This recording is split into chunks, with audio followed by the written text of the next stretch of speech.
coming out, everybody says, I would love to play for the Cowboys. I'd love to play for the Falcons. I'd love to play for the Bengals. Hell, Skip, nobody's even held out from the Bengals. And Bengals had the #1 overall pick, and everybody still go there. Dan Wilkinson, John Carter, Joe Burrow. Only a handful of players have said, you know what, I'm not going there. Bo Jackson did that to Tampa. John Elway did that to the Colts. And Eli Manning did that to the Giants. But I can't think of any, maybe you can, where a player says, you know what, I refuse to go to there. So for the most part, when you're coming out, Skip, you just want to get drafted. You want to go somewhere. But I think Kyle Pitts wants to be the highest drafted tight end in the modern era. That distinction right now belongs to Mike Ditka, who went with the 5th pick, if I'm not mistaken, the 5th pick to the Chicago Bears. He'd like to be no worse than 5th. There have been a couple of guys that's gone 6th. I think Vernon Davis went 6th to the 49ers. I think Winslow Jr. Went 6th to the Cleveland Browns. So Kuiper now has him going 4. 4, right, yeah. Right. And so I think that's what he wants. Skip, for me, I get it. I get it. You saw what they did last year with CeeDee Lamb. Skip, you need defense. How much offense? And I get it, Jared wants to be box office. Jared loves when he had the triplets. Because, Skip, if you really think about it, that's what people really talked about. They talked about Emmett, because Emmett was winning MVPs, and Troy and Michael Irvin. But that defense was loaded. The years they won, they never had a defense outside of the top 5 in scoring defense. That's how you win championships. Brady could have threw for whatever he wanted to, but what was it? When it rubber needed to meet the road, what was Tampa's defense doing? They were shutting people down. Aaron Rodgers had opportunity after opportunity in the red zone. They said, you'll get nothing and you'll like it. Patrick Mahomes, they shut it down. Drew Brees, they shut it down. Jerry, I get that the guy is skilled. I believe he's better at his position than any other player that's coming out in the draft are at their position. I truly believe that, Skip. But that's not what they need. It's almost like, Skip, I need a house. I ain't got no shelter, but I'm going to go get a car. So you going to sleep in the car? Man, go get you a house. Jerry, it just makes no sense. Jerry always is constantly doing this because I believe Jerry would rather have the circus, fun, everybody coming to see. But Jerry, you lose it. Did you see what happened?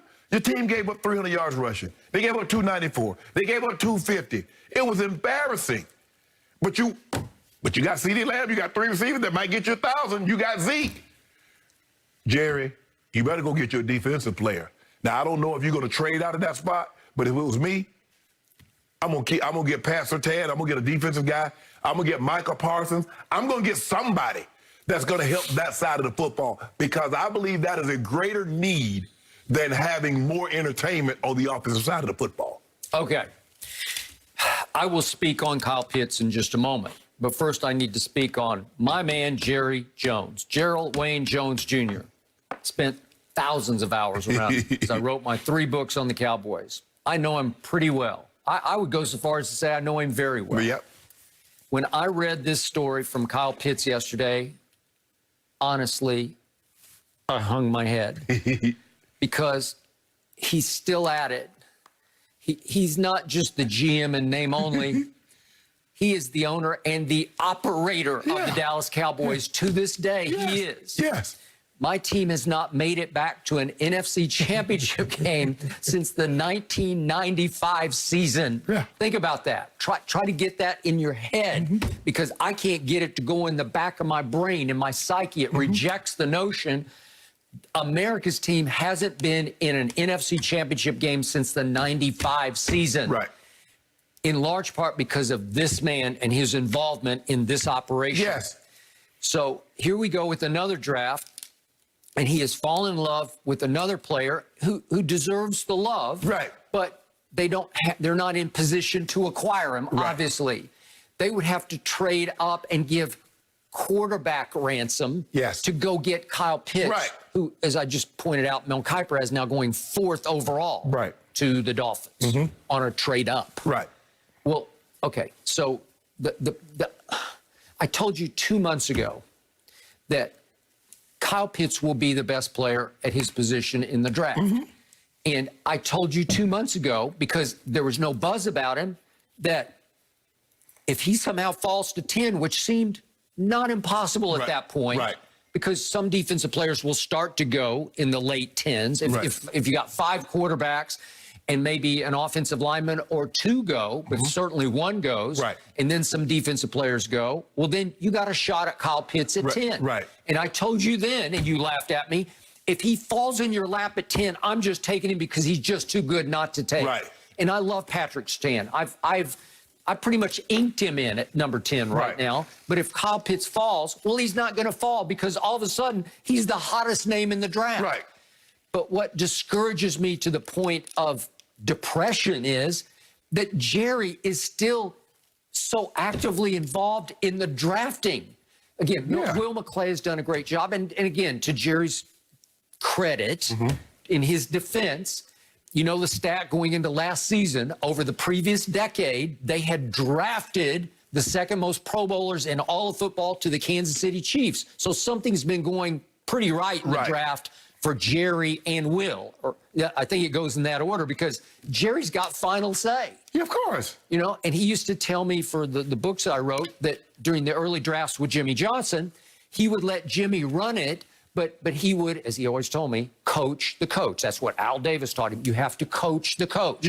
So Jerry still retained veto power. So he would either encourage or discourage Jimmy as players sort of fell in the draft, like Emmitt Smith started falling in the draft toward their spot. So they traded from, 21 up to 17 to catch the falling star, who was Emmitt Smith. Well, that was a pretty great move, wasn't it? To get the all-time leading rusher.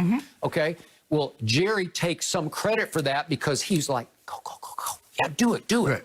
Whatever it takes. And Jimmy had his early draft chart. He was ahead of the curve on that, where he knew exactly what was a good deal to trade up, what it was required. And plus the fact, Skip, Jimmy was coming from college. Jimmy had recruited the Emmitt Smith. He had recruited the Russell Marylands and all these guys. So he played against him, coached against him. So he knows that, okay, that guy's an NFL player. Jimmy was obviously at Miami and Emmitt at Florida. Florida, correct. Yeah. All right. So now this is to the point of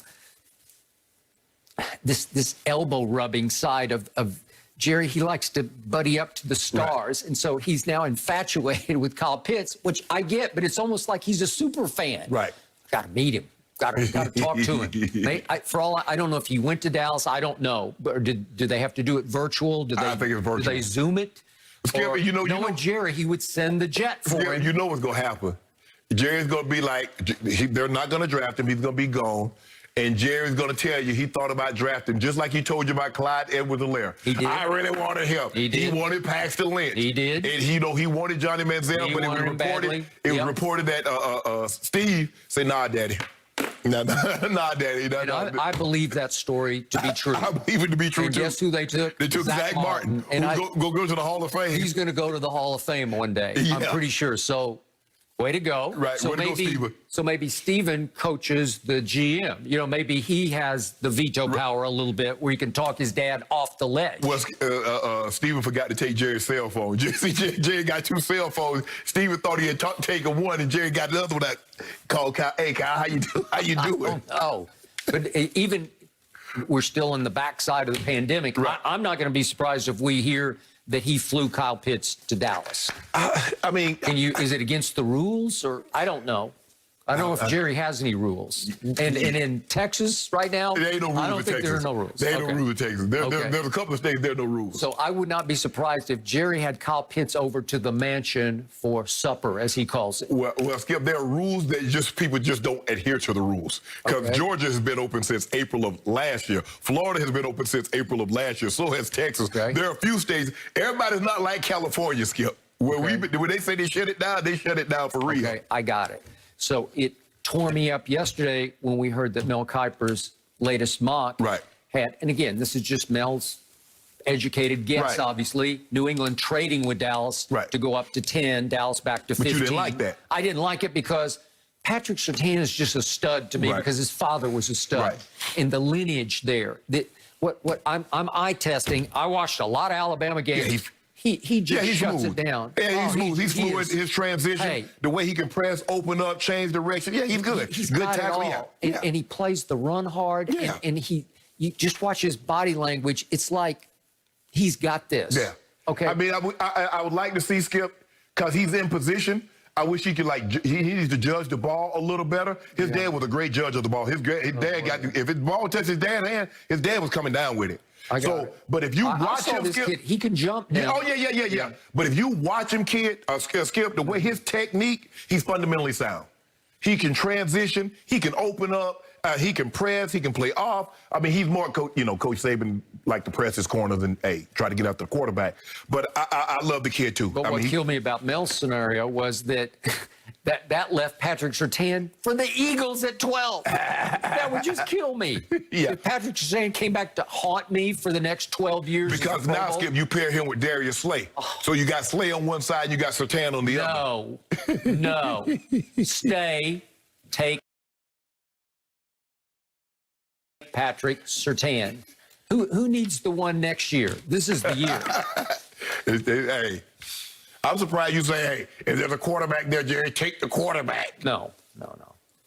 You're okay. We're moving on from that. Oh, how about another quarterback we have to talk about? Aaron Rodgers. Could he be on the verge of actually leaving the Packers? We've got some surprising possible destinations for you next.